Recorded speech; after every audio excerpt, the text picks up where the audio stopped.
Un coach que no sabe acompañar a otra persona a descubrir para qué hace lo que hace, por muy absurdo, perverso, despreciable o correcto que le parece, no debería de ser coach. Así que hoy vamos a profundizar en el concepto de intención positiva. Adelante la Coachpedia.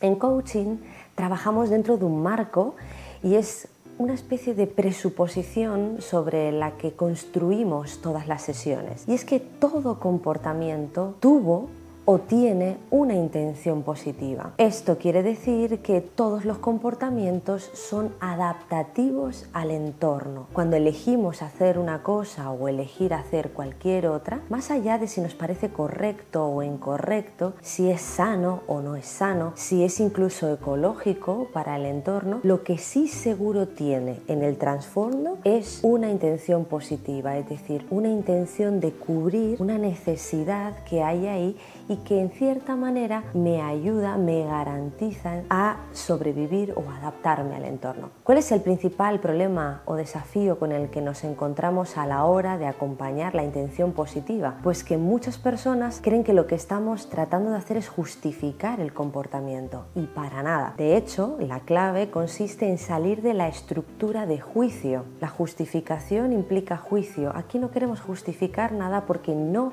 estamos justificando nada. Y en el momento que tanto el coach como el coachee estén atrapados en algún tipo de creencia sobre lo correcto o lo incorrecto, lo bueno o lo malo de ese comportamiento, nunca se va a poder generar un auténtico insight, un auténtico darte cuenta. Pero sobre todo es que no estamos siendo humanos, no estamos acompañando a esa persona viendo la más profunda de sus vulnerabilidades, con lo cual ahí no queda mucho margen para el cambio. Entonces tienes que tener en cuenta que la intención positiva no garantiza que el comportamiento sea positivo o sano. Simplemente te está diciendo que cada vez que actuamos nos estamos como nivelando en nuestra necesidad y que luego eso tiene unas consecuencias que habrá que mirar, que habrá que observar. De hecho, la clave en un proceso de coaching es que cuando una persona viene con la intención de cambiar un comportamiento que le impide conseguir un objetivo, cuando encuentras la intención positiva, eres perfectamente capaz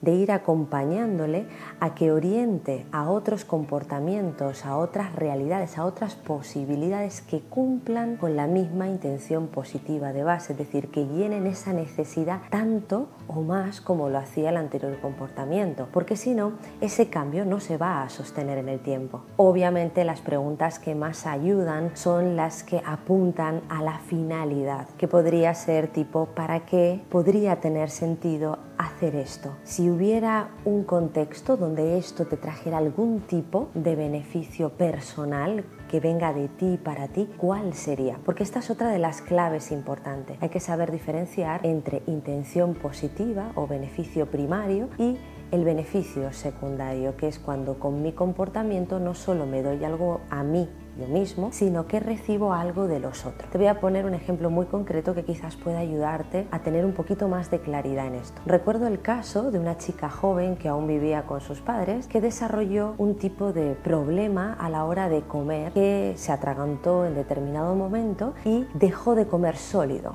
Todo tenía que pasar por la mini pimer y comérselo en papilla. Esta chica fue a todos los médicos porque lo primero, como siempre, es descartar que no haya ningún tipo de problema de salud y obviamente acabó descubriendo que no había nada de esto. Bueno, así nos lo transmitió. La cuestión es que cuando estuve trabajando con esta chica, lo primero, en mi caso, como coach, es siempre descubrir qué es lo que está sujetando ese comportamiento, qué es lo que estructuralmente ella, en cierta manera, está necesitando y esto que sucede le permite obtenerlo. Justo cuando empezamos a hablar de para qué podía tener sentido que no quisiera tragar, que no quisiera comer comida sólida, etc., empezaron a descubrirse partes de la historia que estaban ocultas, porque esta es otra de las cuestiones de la intención positiva y del beneficio secundario, y es que la mayoría de las veces no somos conscientes. Lo que empezó a aparecer es que al comer en familia, el padre de esta chica estaba muy pendiente de lo que comía o no comía, entre otras cosas porque era deportista de élite. ¿Qué pasaba? Que tenía también este padre un carácter, podríamos decir, directivo, con cierta tendencia al autoritarismo, ¿no? Entonces se generaban situaciones muy críticas, muy violentas en la comida, donde de alguna manera ella se veía obligada a tener que comer más de lo que realmente estaba sintiendo que necesitaba. Curiosamente, desde que había aparecido ese atragantamiento y como consecuencia el comer todo en papilla y que los padres estuvieran preocupados porque realmente no sabían qué pasaba, lo que estaba sucediendo ahí en el fondo es que gracias a eso ella encontró una manera no ecológica y obviamente no muy positiva de conseguir ese espacio que estaba necesitando para decidir qué come, qué no come, qué cantidades come, etcétera, etcétera, siendo ya una chica mayor de edad. Aquí la cuestión es que ella no había encontrado una manera de ponerse en su sitio de la forma asertiva suficiente como para que los padres lo pudieran percibir, en concreto el padre, y dejara que ella tomara sus propias decisiones. Entonces la intención positiva aquí se presentaba. Ese problema ayudó a que las horas de la comida fueran más tranquilas, es decir, le permitió adaptarse mejor al entorno esta cuestión que sucedió. Paralelo a esto apareció otra cuestión a considerar, y es que fruto del problema que preocupó a la familia, ese padre que era tan directivo y autoritario en los momentos de la comida empezó a ser más cariñoso o comprensivo con ella de manera habitual, pero también en la comida como que consiguió en cierta manera que se hablaran de otros temas, que los padres estuvieran como más atentos a otros aspectos de ella que no eran específicamente la comida. Y ese es el beneficio que vino de fuera, ¿no? Que ya no es la intención positiva, sino el beneficio secundario que venía de fuera, que también requería de ser atendido en la sesión. Es decir, ¿de qué otras formas puedes obtener esto de tus padres sin pasar por esta cuestión que te puede incluso llegar a alterar la salud, la manera de disfrutar de la comida, etcétera, ¿no? Entonces, al final en coaching, la sesión tiene mucho que ver con que la persona primero descubra cuál es la intención positiva en ese comportamiento que aparentemente es tóxico, negativo, no le gusta, no quiere o es positivo, me da igual, y encuentre una manera más sana de conseguir cubrir la misma necesidad. Cuando somos capaces de acompañar a que el cliente o nosotros mismos hacemos ese cambio, cubrir la misma necesidad de base pero con otro comportamiento más propio de un adulto que no tenga que estar evitando, creándose inconscientemente un problema de salud o consiguiendo llamar la atención de los padres a través de la victimización o de cualquier otra cuestión, sino desde el lugar de adulto, lo que estamos haciendo es un proceso de coaching, de crecimiento personal y sobre todo de empoderamiento de esa persona al ver la cantidad de formas distintas que tenemos de cubrir nuestras necesidades de forma sana.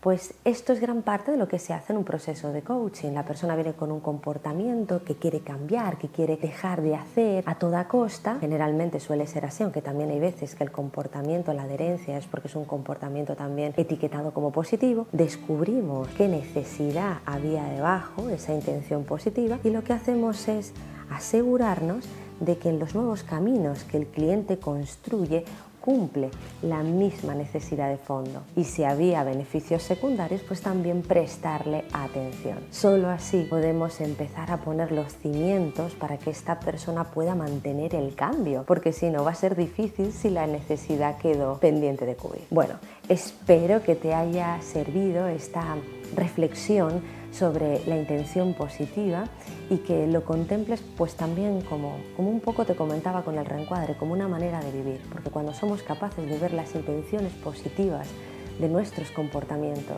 y de los de las personas que nos rodean, aumentamos nuestro nivel de humanidad, más allá de los juicios de lo que es correcto o incorrecto. Hasta la próxima semana.